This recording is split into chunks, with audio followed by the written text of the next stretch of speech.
Toto je tedy základní prostředí přehrávače A-Grade R1. Pokud už sledujete moje videorecenze, tak vám určitě bude připomínat řadu dalších přehrávačů, jmenovitě hlavně Xtremer, který má tady navíc internetové služby. Tady tento A-Grade je čistě zaměřený jenom na lokální média, ale ta struktura ovládání je velmi podobná. Máte tady filmy, hudbu, foto a potom práci se soubory, kdy můžete přesouvat soubory ze sítě na pevný disk v přehrávači anebo mezi pevnými disky v rámci přehrávače.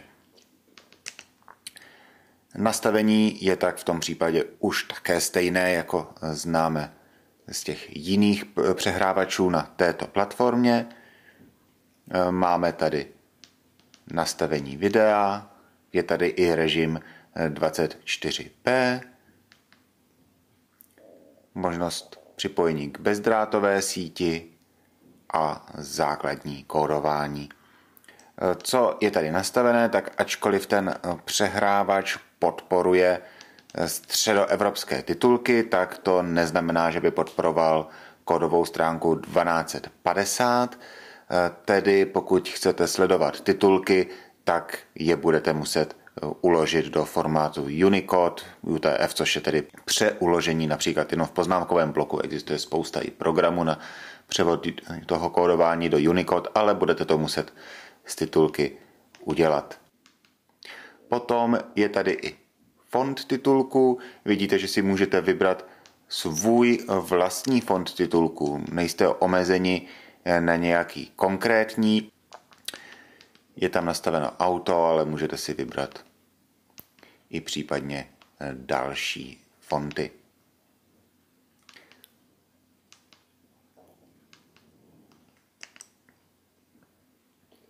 Potom, co je tady také zajímavé, pokud připojíte k tomu přehrávači pevný disk, můžete doinstalovat aplikace, jmenovitě Samba Server a BitTorrent klient, takže se můžete vzdáleně dostat k datům na tomto přehrávači a současně můžete také stahovat filmy.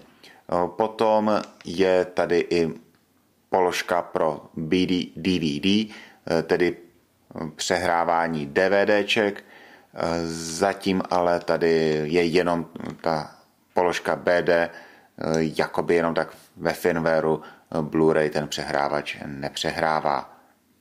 Potom tady je další, vidíte nastavení, máte tady i přechody mezi snímky, můžete přehrávat hudbu na pozadí, když pouštíte prezentaci a potom ještě tady dodatečně si můžete zapnout náhled filmu.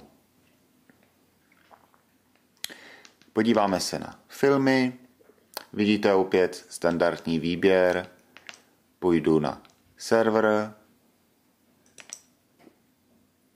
Mám tady přednastavené přihlašovací údaje, ale ty si můžete přidat jenom v rámci serveru, kdy se to udělá automaticky.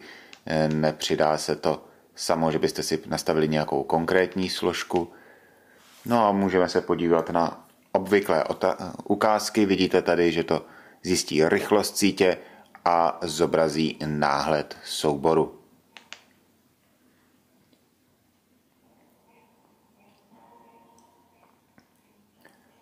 Přehráváme tady. Klasické nemůžu jsem stiskl tlačítko Return, musím tlačítko Stop a podíváme se tady na něco, co má v sobě DTS zvuk,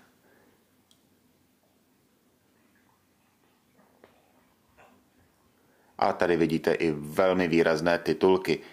Možnosti nastavení titulků jsou velmi dobré. Když stisknu tlačítko titulky, tak tady vidíte bohaté možnosti nastavení. Je tady už teď obří velikost 64, kterou můžete ještě dále zvětšit. Ty titulky můžete mít opravdu tak velké, že přečte úplně každý. Což je dobrá funkce. Ale musíte myslet na to, že musíte mít kódování, zatím Unicode zatím to nepodporuje úplně dobře češtinu v tom klasickém kódování. Ale tohle je zvuk z DTS. Vidíte, přehrávač to zvládá úplně v pohodě.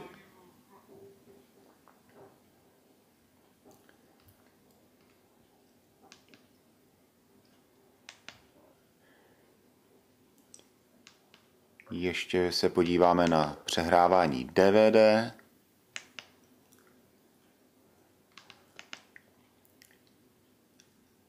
Je to tak, že musíte vybrat jednotlivě ten IFO soubor, aby se přehrálo celé DVD a pak už funguje to skákání po kapitolách a podobně. Nemusíte tedy přehrávat jednotlivé web soubory, máte kompletní možnosti ovládání tady.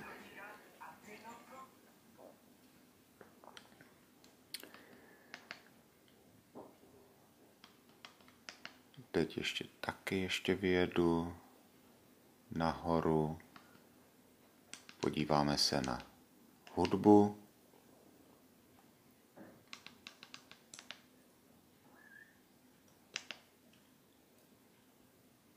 Musíme si přepnout nahoře na hudbu.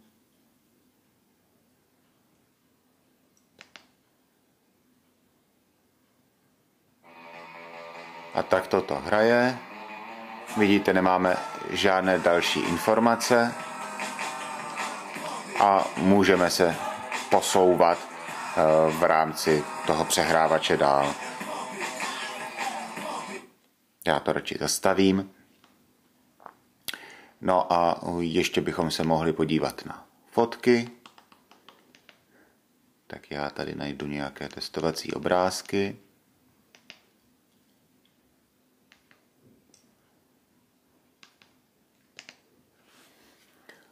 Pustím to a je tady nastavený automatický přechod náhodně.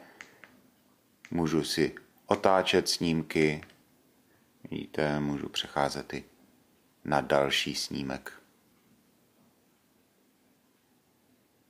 Vidíte ty různé možnosti přechodu, které jsou tady k dispozici. To prohlížení fotek je relativně svižné a dá se docela dobře používat.